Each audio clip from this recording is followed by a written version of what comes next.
All right, the next speaker is a radio host. He's got I forgot the exact number, but he'll repeat it for you. Millions and millions of listeners in Canada and the US.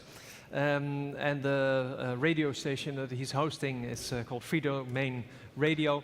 A warm welcome for Stefan Molyneux.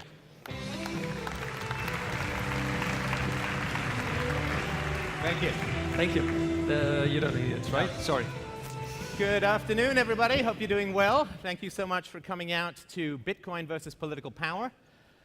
I have a technology background, which is probably why I managed to slip into the conference. I was an entrepreneur for about 15 or so years in the high-tech field, and then I got bitten by the philosophy bug. I studied philosophy at a graduate level in Canada, and I ended up running the show. We have about 65 million downloads. I've been on TV. I speak all over the world. And since about 2011, I've been really talking up Bitcoin. Now, just curious, how many people have Bitcoins? I don't mean on them. I'm just curious how many people have Bitcoins. OK, good. Good for you. How many people are interested in getting Bitcoins? Not that I have any on me to provide, but OK, good. And I'm going to make a case here. I mean, Bitcoin is great technology. It's genius code, this public ledger of value transfer and information, copyright, deeds, wills, almost anything you can think of can be implemented in the Bitcoin architecture. It is one of the greatest innovations, I think, in human history. It's a lot to say, but I'll hopefully make the case here. And one of the things it has the power to do is to limit the seemingly endless growth of political power that literally appears to be eating up the world, eating up the next generation. The unfunded liabilities of the US government are estimated at over $100 trillion. That's on a GDP of 15 trillion. Can't possibly pay it, even here in the Netherlands. Unfunded liabilities, the Social Security, pensions, all the stuff the government has promised to pay for but has no cash to pay for is 522% of GDP. That's not good. That's not good at all. And there's a reason why that has occurred. And the reason is because governments can print any money that they want. That's their business plan. I've got a bank account, I've got a keyboard, I'm going to type some numbers in. Look, I'm a business genius. That's what they're doing, and that takes away power from the people. A study just came out yesterday from Princeton and Northwestern University that proves, I think, what we all feel instinctively to be true. They did a study in America, and they said, what are the political beliefs or preferences of the American population? And what has the government done? Was it this close? It was not. This. They couldn't, it was like watching a guy tell you how big the fish was he caught in Narnia. They couldn't find a further gap. Now, business interests, financial interests, they had the ear of the government. The people did not. It's an oligopoly. It's a plutocracy. We all know this to be true. And I'm going to argue that it is fiat currency that enables that in the government, and it is Bitcoin that can stop it, and stop a lot more besides. 2,500 years ago, Aristotle, known as a very smart cookie, defined money as having four characteristics. It had to be portable, right? Lead coin, right? Can't do that. It had to be long-lasting and to not fade away, not lose its value. It had to be divisible, right? You can cut it up, reassemble it. And it had to have intrinsic value. And its most important intrinsic value was that it was limited. Limited.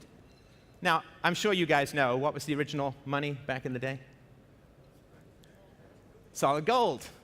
That's right. Not just a great TV show, but a very, very fine basis for currency. Of course, nobody under 40 knows that reference. Okay, never mind. So,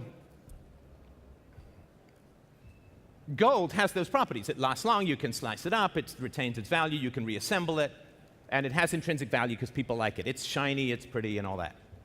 So Bitcoin, of course, lasts. It's digital.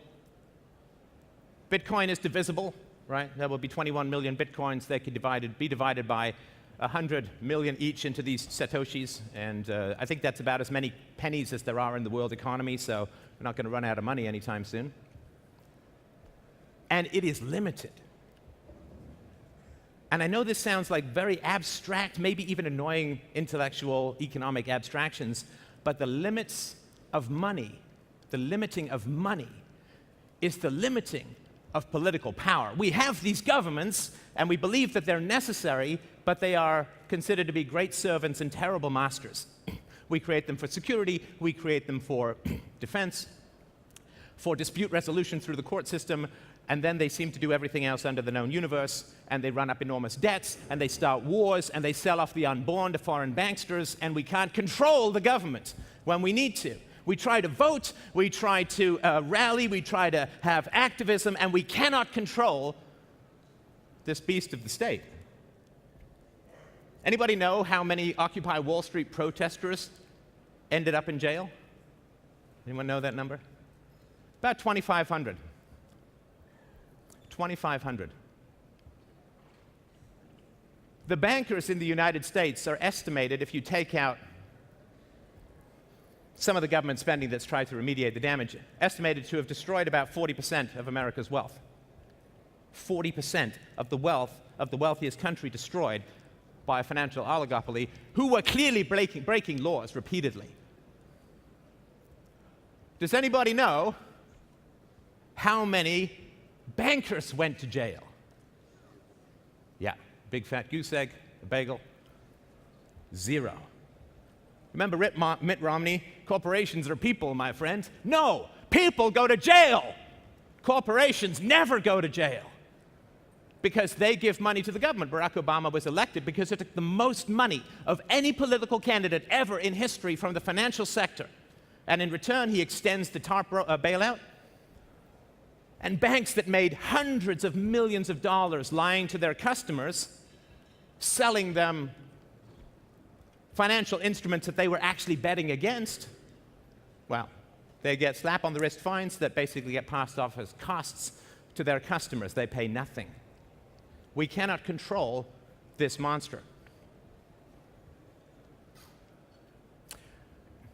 In the 19th century, we're also used to inflation here. It's crazy. Like, I came to Amsterdam, and my wife told me it was going to rain all week. Turns out it's quite sunny. I don't want to get full-on tomato head, so I went to get some sunscreen. Like $30 is like 20 euros for sunscreen and all that. I thought it was going to be like gold and turn me into C-3PO or something, but it's just crazy expensive. When I first came to Canada in 1977, a candy bar cost 10 cents. You know, within 10 to 12 years, it was up to $1. Inflation is just something we're so used to. In the 19th century, when gold was the basis of currency, prices went down. Can you imagine that? Don't we all feel like our money is just kind of evaporating?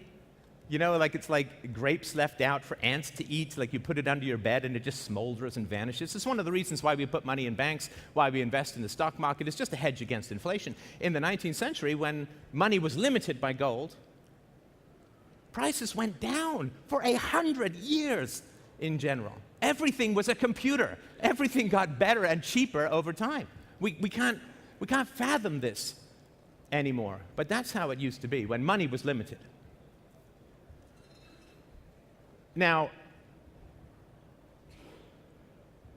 what happened in the 19th century was rich people, not all rich people, but rich people in general want to privatize profits and socialize losses, right?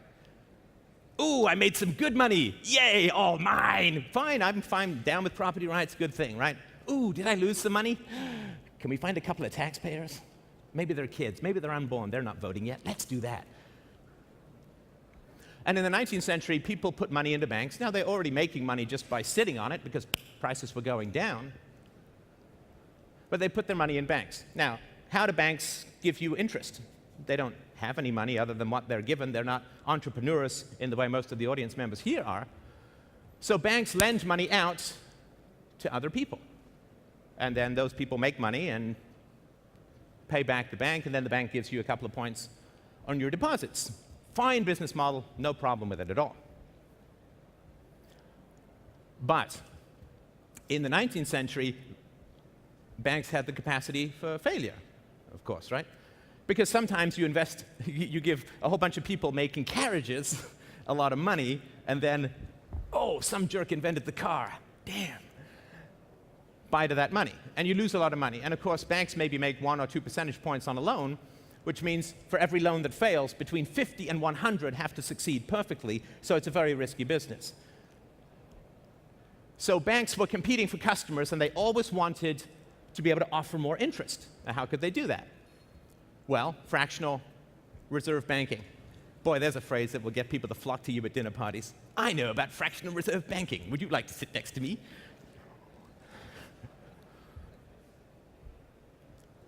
So the banks wanted to offer more interest, so they had to lend out multiples. Right? They got a ton of gold, they lend out 5 tons worth of money to people. And they hope that the law of averages is going to even it out and they're going to be okay. And a lot of times it did. And sometimes it didn't. Then people lost money. They lost money because they were greedy, because they wanted the bank to lend out more than it was holding. When the bank went bankrupt, a lot of rich people lost a lot of money. Where do they go? Oh, congressman. They go to the state. Now, the problem is the state is a negative-sum game. The state is the deal where they say, hey, I can give you 5 euros. And people are like, hey, I like euros, I'll take that. And they say, well, to give you the 5 euros, I need to tax you 10 euros first, if that's all right. And then people say, I think that deal just got away from me. I don't feel like that's going to work that well. Because you're going to give someone $100, you go tax people $1 each, 100 people, you got to go pick up that money, and people aren't going to comply. You got to have a court system, collection, IRS, all that. So it's a negative-sum game. Some people think it's worth it. That's perhaps a conversation for another time. I'll be at the Q&A session afterwards. But it is a negative-sum game. So if a bunch of rich people come to you and say, my bank went bust, give me some money, well, you got to go and raise taxes on a bunch of people. And they don't like that. See, when money is limited, when it's limited on gold, the government can't just make it up. It means if you want to transfer money, you have to go take it from someone first, and those people don't like it. And so governments are always trying to, and rich people are always trying to break out of limited money, to get out of this little cage of limited money. And freedom for the government is enslavement for the people. We're talking about power to the people at this conference. When the government is free, the people are enslaved. When the government is contained, then the people are free.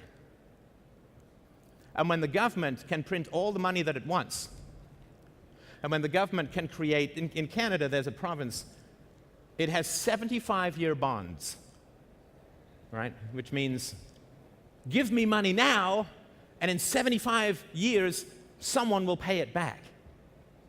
I mean, there's no conceivable way that that could be considered just or fair or democratic. These people aren't even born yet, and you're taxing them. Picking the pocket of a fetus takes some pretty nimble fingers, but they can do it with fiat currency.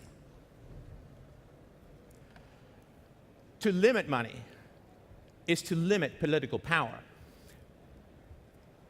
So, prior to the First World War, Federal Reserve was created in America with the capacity to create money, which is,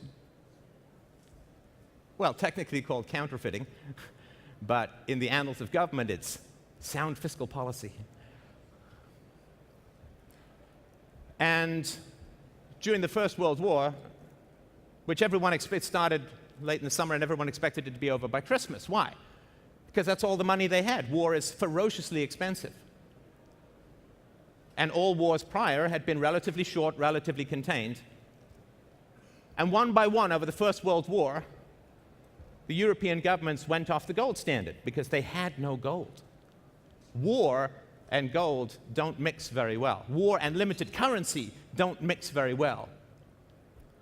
When you have fiat currency, you have like this infinite blender for human parts. You can just keep shoving more and more people in. If they'd had to wage the First World War on gold, it likely would have ended by Christmas 1914, and a further 9 or 10 million people would not have died. This is how serious money is. Money is life and death for millions of people. So, the social programs that were instituted by most European governments in the 19th century, Germany first and foremost among them, kept running through the First World War. Right? You know that, I don't know if you know this, guns or butter. Do you want to have a war economy or do you want consumer goods? When you have fiat currency, you don't have to give people that choice. You can have your social programs, you can have a war economy, and you pay for it by printing money. Anybody, what's the effect of printing money? What does it do to prices? Who's awake? Yeah. It goes up. Yeah, they go up. Inflation, technically, according to the Austrian economists, who I'd really recommend you look into, inflation is an inflation of the money supply. The price that goes up is just an effect of the inflation. First World War, they kept the social programs going while running unsustainable wars, and they had to go off the gold standard. The First World War did not need to be fought. The economic disasters that followed the uncoupling of money from gold are still being felt. 1971, in America, Lyndon Johnson's Great Society social programs were underway, costing billions and billions of dollars, fighting a war in Vietnam, which, like the First World War, did not need to be fought. Did they go to the people and say, we need money for the war, we're going to have to shut down all this other stuff? No. They went off the gold standard, just like the European nations had done through the First World War. They go off the gold standard so they don't have to ask you to choose between food and death, between life and murder, between guns and butter. Taxes in America have not been raised. They're waging a war on terror. Throughout all of human history, 174,000 tons of gold has been mined and refined. 174, just think 174. The war on terror cost 291,000 tons of gold. The cost of World War II for America, which was never invaded or bombed, save Pearl Harbor, was 15 times the amount of gold that they had in Fort Knox and the Fed.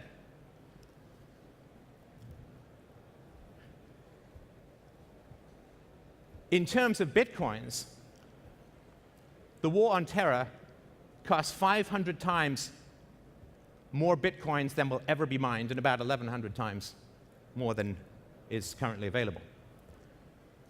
How is this possible? How is it possible to wage these astoundingly destructive wars with the deaths of over 1 million Iraqis and the displacements of 1.5 million Iraqis? And in Fallujah, the genetic damage to the population as the result of these hellacious weapons is so bad that anthropologists and geneticists estimate that the population of Fallujah has been genetically destroyed for at least a generation.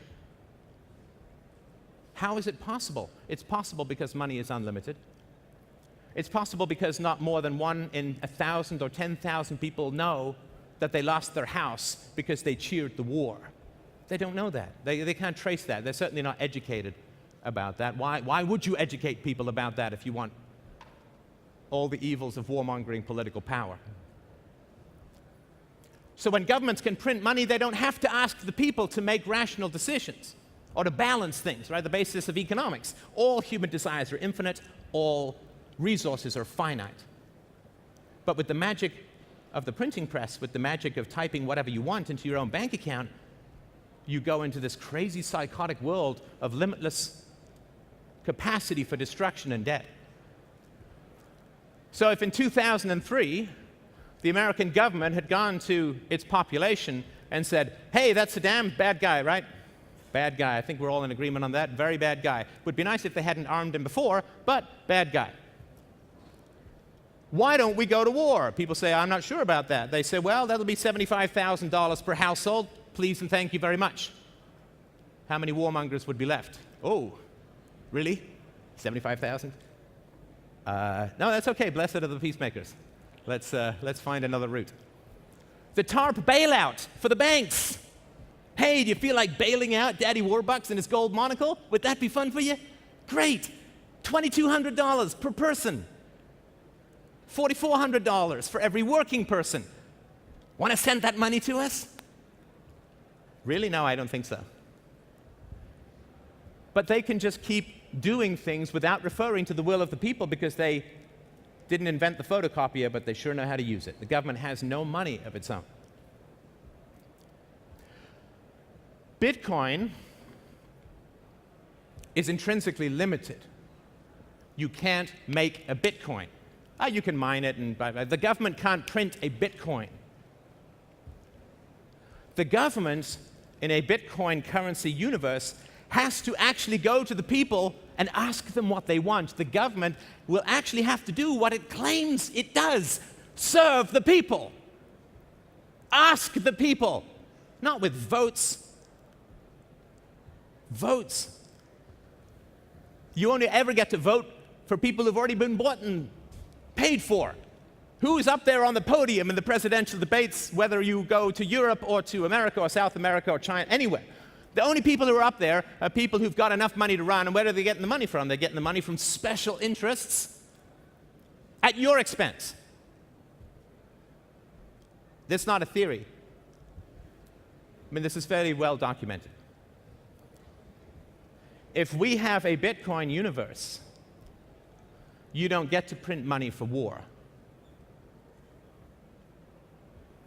You don't get to print money for a prison industrial complex. You don't get to print money for a war on drugs. You have to ask the people. War on drugs in America costs hundreds of billions of dollars a year. At the most conservative estimate, hundreds of billions of dollars a year. How many people, if their moral outrage against drug use, ooh, that's bad vegetation, if their moral outrage was not subsidized by money printing and they had to pay the bills themselves, how many of them would find tolerance for people who like Pink Floyd? I think they would be all right with that.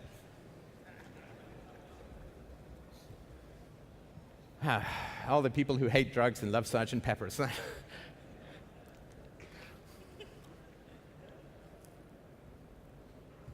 So Bitcoin gives us an opportunity to reclaim the power of the people to say yes or no to what the government claims that it wants to do. Because there's this weird thing that happens in society.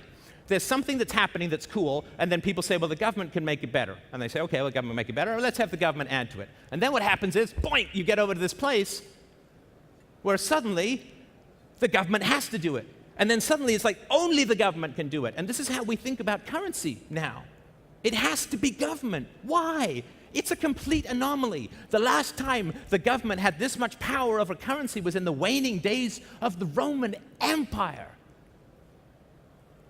when they inflated the currency so much that the gold coins only had 2 or 3% of gold left in at the end.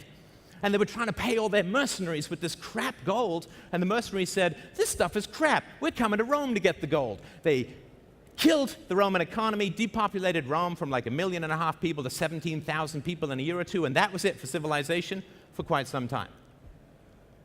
When you give governments the power to control the money supply, it grows like a tumor until it extinguishes society itself. I really urge you to consider it to be that important. With Bitcoin, you can't steal it. Well, if you leave your wallet on a park bench, it can be stolen. But with any rudimentary security, you can't have your Bitcoin stolen. I was just speaking at a conference in Texas. I met some vendors who are integrating something so that if anybody tries to get a Bitcoin out of your wallet, it sends you a text message to your cell phone, you enter a PIN, and you approve the transfer. Solved. Can't steal the Bitcoins now. But that happens anywhere and everywhere. There is going to be enormous amounts of resistance to the adoption of Bitcoin, but I really believe that it is about the most peaceful revolution that we can have in this world. It's been called the Internet of Money, in that it's a protocol and you can program around it, you can build anything on top of it, which the community, thousands of developers are currently doing. But it's better than the internet. Well, there's a non-controversial statement. It's better than the internet because the internet has not slowed the growth of governments around the world. The internet has not saved the next generation from the endless gutter hole of debt. Information empowers the people, but not with regards to political power. Political power is a monopoly of the initiation of force in a geographical area. Information don't stop bullets.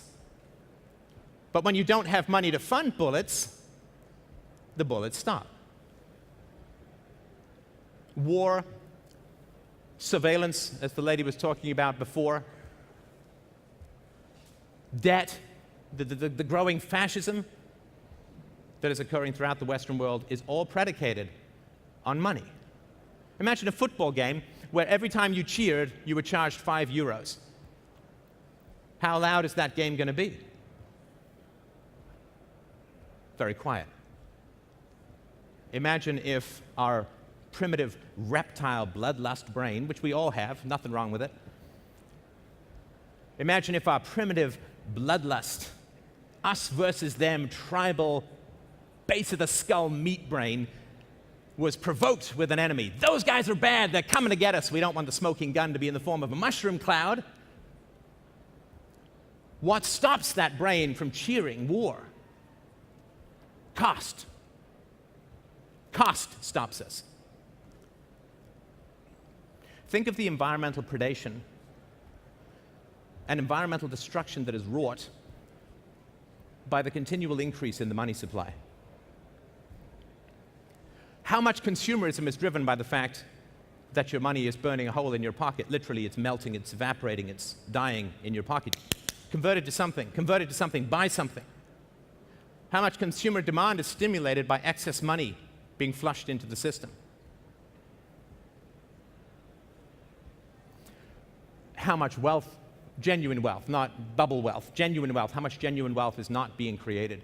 I'll give you one tiny example, then I think I have to end. Oh, the countdown. Normally it takes like 3 or 4 security guards to get me off, but there was a study that came out recently that said just one tiny aspect, if American regulations and controls over the economy, interferences in the economy, had stayed at 1946 levels. Now, it was not a Mad Max Thunderdome, flaming-headed, bayoneting kind of wasteland in America in 1946. A civilized society.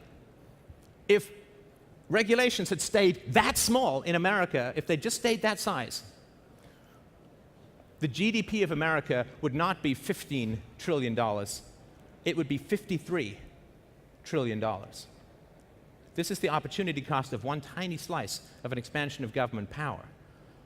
There would be no poverty, nobody would have to worry about healthcare costs, charity would take care of everyone, and there would not be, as there is in America at the moment, children born into $1.4 trillion worth of debt that they never voted for, never chose, and will spend the rest of their lives groaning under the yoke of foreign banksters to pay off. This is the alternative universe that Bitcoin can generate. So I strongly urge you to start looking into Bitcoin, start promoting it. Yes, it's great. You can make some money. You can do some cool stuff technically. But I really believe this is our best chance to save the world from a direction that it's heading, which is sadly a photocopy of the end of the Roman Empire. When you study history, you're basically watching the same movie over and over and over again with different costumes. Not a toga, it's a suit, but it's the same damn thing. Bitcoin, we can stop the tape. We can break out of the loop. We can regain power to the people. Jesus, who knew a thing or two about handling the moneylenders, Jesus said, "Blessed are the peacemakers." I say no. "Build shall be the warmongers." And then we get peace. Thank you, everyone, so much. Thank you. Thanks.